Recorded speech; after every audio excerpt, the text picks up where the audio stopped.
Thanks for tuning in to Cleve-It to Us. I'm Gremi, and we're downtown at Public Square, where we have all of the statues, the monuments, and the tall buildings that are most recognizable to Cleveland. And I'm here talking with Scott, and here's Scott over here from Tours of Cleveland. Scott's the owner.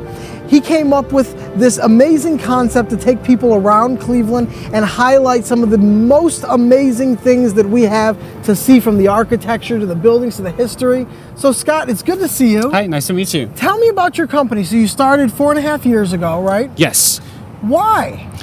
Because, well, first of all, I just love history. And when we travel, we love to do a walking tour. It's kind of the best way to explore and learn about the city. Sure. I mean, you can always read a plaque or something, but, you know, and that's fine for some folks. Not for me. I like to get out. I like to have someone explain things and learn about it. And when I was here, I was kind of in a little phase where I was switching careers and took a chance and started my own business. And just felt like this was a good opportunity. And Cleveland just has such an amazing history that there's a lot to talk about. I agree. My tours are 2 hours, but I could spend all day talking about it because there's so much information. I agree. That's one of the reasons we do the show, is because Cleveland has more to offer than meets the eye. Absolutely. A lot of times. And you're not originally from here. No. So I've lived here for about 5.5 years. I grew up in Virginia. Yeah.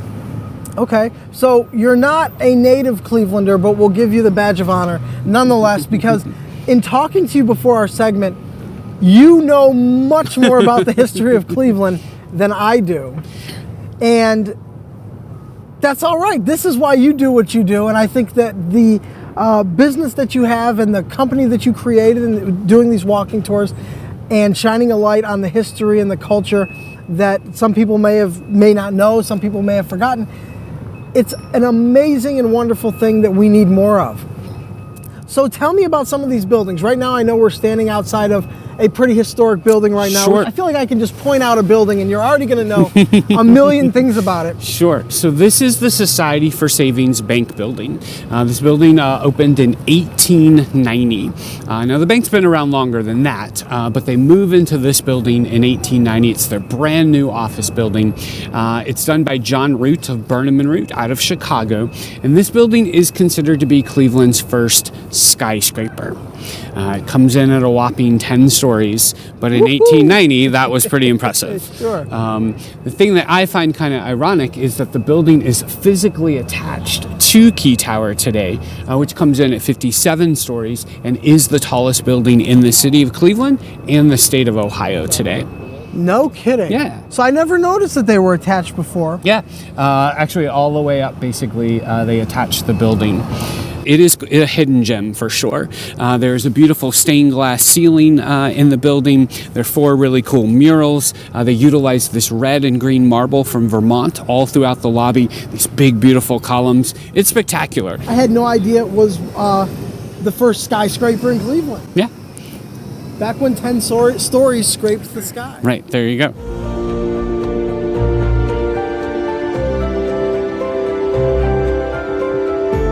Now we're outside of another pretty historic building in Cleveland. This is the Old Stone Church, right? Yes. What can you tell me about it? Well, there's a lot to talk about here. So this is the oldest building on Public Square. It goes back to 1855. Wow. One of the unique things about the church is there are 4 stained glass windows that are done by Louis Comfort Tiffany in the church. Okay. 2 of them down the side here on the alley and 2 of them down the street there. So there's a window inside the church dedicated to Vernon Stouffer, Okay. Stouffer's Frozen Foods. Now the window at the bottom has a little vignette that mentions that dedication and has some scenes from around Cleveland. Terminal Tower's in it, the Cleveland Museum of Art, and Municipal Stadium. Now Municipal Stadium is in the window because Vernon Stouffer owned the Cleveland Indians for a while. Okay. But, of course, you remember, Municipal Stadium's a dual stadium. Cleveland Indians play baseball, Cleveland Browns play football. So that stained glass window is the only stained glass window in a church in the United States to feature a football stadium. That's a cool fact. Yes, and I always say you can't get any more Cleveland than that. Football and God rolled up into one. Into one. And you got most of the city here right there. In one of the oldest buildings in Cleveland. I love it. One other thing I'll just mention is the steeple on top of that tower that you see. Yes. In 1884, there was a fire inside the church. It destroys the sanctuary, which they rebuild, and the steeple that was up there was damaged, and it wasn't safe to keep it up, so they take it down.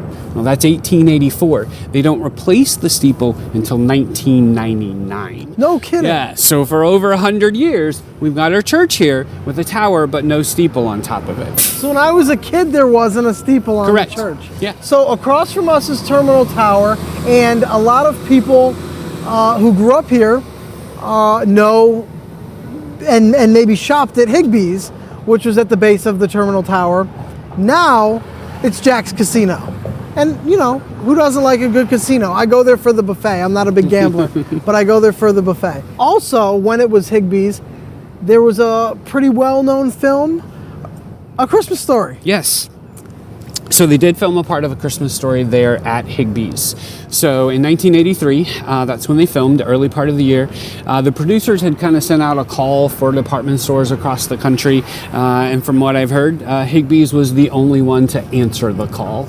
We weren't necessarily chosen because we were the best. We're the only ones that bothered to reply. We're the only ones that showed up. Yeah, exactly. So hey, credit for that. And I love that when they made the movie, they incorporated so many Clevelanders as extras. Yeah. I just randomly met someone who had a role in that movie a while back, and sure enough, when I found out that she was in it, I had to go and rewatch the movie and find that scene. Right. Like you really need an excuse to rewatch A Christmas Story. Of course. But it was a good reason to jump back in the thick of it.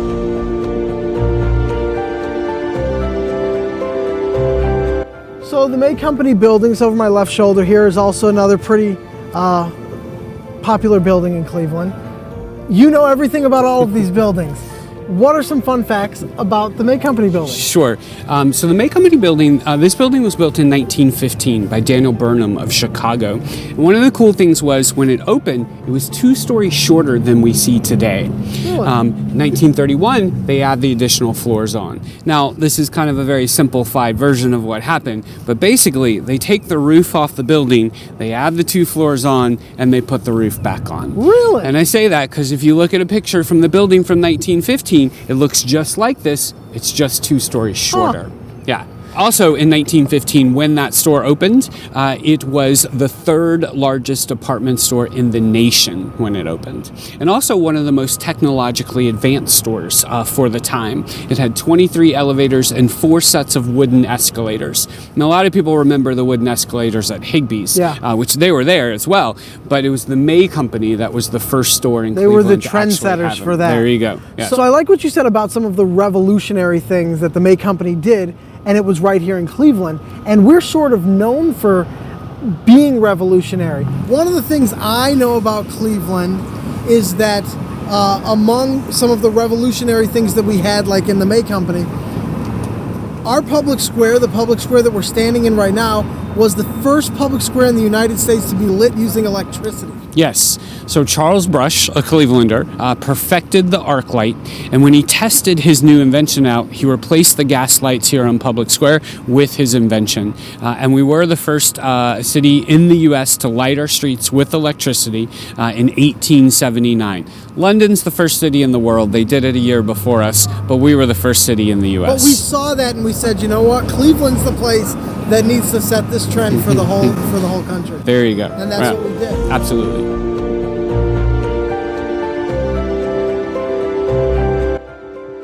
It's not just buildings in Cleveland, too. We have statues, we have monuments, and behind us is the Soldiers and Sailors Monument. So the monument was built in 1894, and it's here to honor the 9,000 Cuyahoga County residents that fought in the American Civil War. Just some couple of fun facts I think about it. It's done by Levi Schofield. So if you're down here and you know the Schofield building, Levi built that building as well. Sure. Actually had his architectural offices there. And do you ever see the movie Shawshank Redemption? Who hasn't? Yes. So of course, it's filmed down in Mansfield, Ohio, at the old Ohio Reformatory. Levi Schofield built that as well. Sure did. So another connection. If you look at the top, there is a woman up there. She is the goddess of freedom. Her shield says liberty there. She also happens to be Levi's wife, Elizabeth. She modeled for the statue for him, and there she is, 19 feet tall, reigning over Public Square. Wow. Yeah. What a gift to Yeah. yourself. You really set the bar high Yeah, for Valentine's Day. exactly, Let me exactly. tell you. Yeah. So something we were talking about before is how Cleveland is a good stand-in for New York City for so many films, and since it's not as busy as New York and is, crammed with people, it's a great place to have these film sets. Avengers and Shawshank Redemption and A Christmas Story. I mean, if you're not looking at the Terminal Tower, Key Building, or the Soldiers and Sailors Monument, and you're just walking down one of the streets downtown, it's really indistinguishable.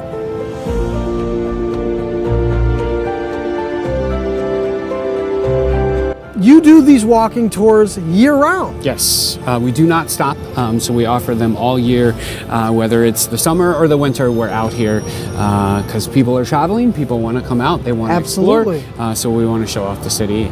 So yeah, we go year-round. Because a lot of people who come here, I think they don't have the highest expectations for Cleveland, you know? And then when they really get in and start to explore the city, they're blown away because there's so much stuff to do here. Absolutely. Yeah. So I know you do 4 tours. Yes. And right now is December, and you have a holiday tour? Yes. So we're doing our downtown Cleveland Christmas walking tour. We really focus on the history of the department stores because a lot of our Christmas traditions come out of those stores. Sure. So that's through the month of December. And then our downtown highlights tour, which is our main tour, we offer that year round. And we also have our downtown public art tour, exploring all the art. We offer that in the summer.